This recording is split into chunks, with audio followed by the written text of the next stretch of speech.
Estoy con el gobernador de Banco de México, Alejandro Díaz de León. Alejandro, hemos hablado recientemente con mucha frecuencia, lo cual es, creo que como pocas veces necesario.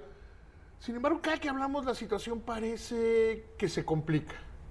Desde tu óptica, desde la óptica del Banco Central, ¿cómo entender pues, hoy los mercados? ¿Cómo entender qué es lo que está pasando?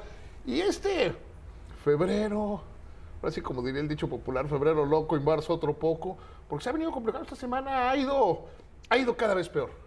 Yo creo que tienes razón, en las últimas 3 semanas ha cambiado por completo el panorama que enfrentábamos.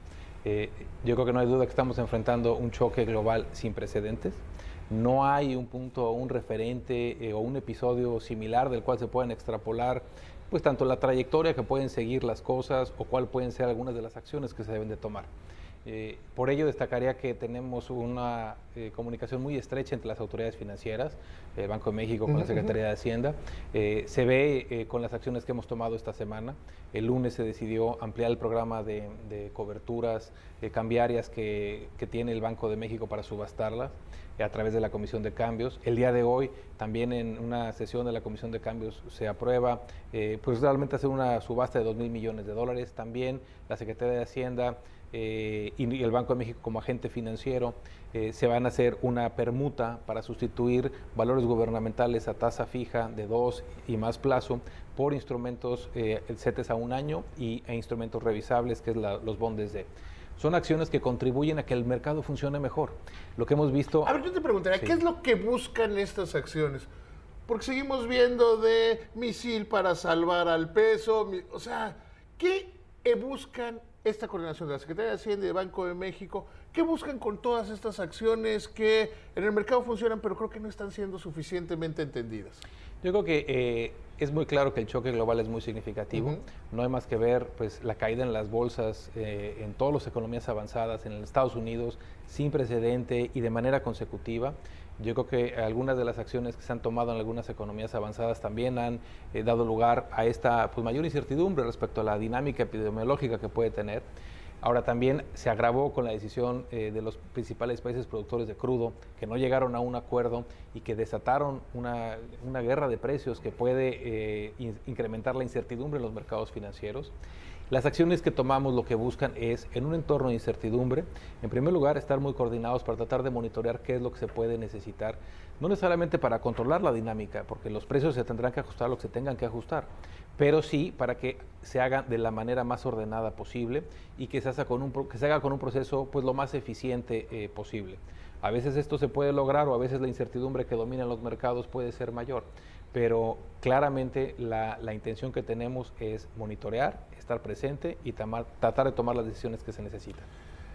La decisión de la Comisión de Cambios de empezar con esta primera subasta de $2,000 millones, ¿cómo funcionó? Al final del día se hicieron 4 subastas de $500 millones cada una de ellas a diferentes plazos. Las coberturas, tú puedes definir si es a 1 mes, 2 meses, 3 meses o 6 meses. Las primeras subastas tomó al mercado, pues yo creo que una situación en la que no estaba, pues a lo mejor listos o para poner posturas competitivas.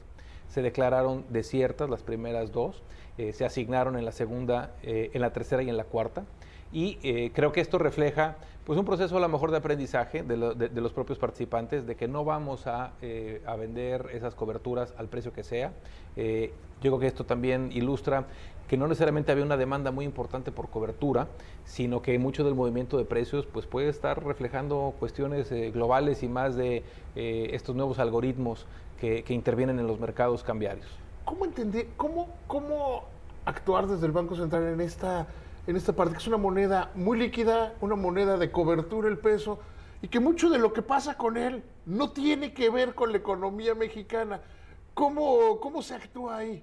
Es un reto muy significativo, porque como tú señalas, somos la segunda moneda más líquida y profunda de las economías emergentes, solo después del renminbi chino, y además el 80%, más del 80% de toda la transacción que se hace peso-dólar, se hace entre extranjeros, entre no residentes, es decir, es una moneda global. Esto lo que implica es que muchas veces algún riesgo que puede estar correlacionado con otros mercados como Brasil, Colombia, etcétera, y que ellos no están abiertos las 24 horas del día y que no tienen una moneda tan líquida y profunda, pues a veces se utiliza precisamente para cubrir algunos de estos riesgos. De hecho, y corrígeme si me equivoco, por eso las madrugadas de repente, Sí. la madrugada de hoy era 22.60, Sí. pero no había operaciones, no había operaciones mexicanas, digamos, no había operaciones de mercado nacional. La apertura asiática y la europea toma antes de que entre el mercado norteamericano y muchas de las otras monedas ni siquiera han empezado a cotizar. Entonces, obviamente, el ser una moneda global y que cotiza de manera internacional tiene muchas ventajas, pero también tiene un reto, y este reto es que el proceso de precios sea adecuado.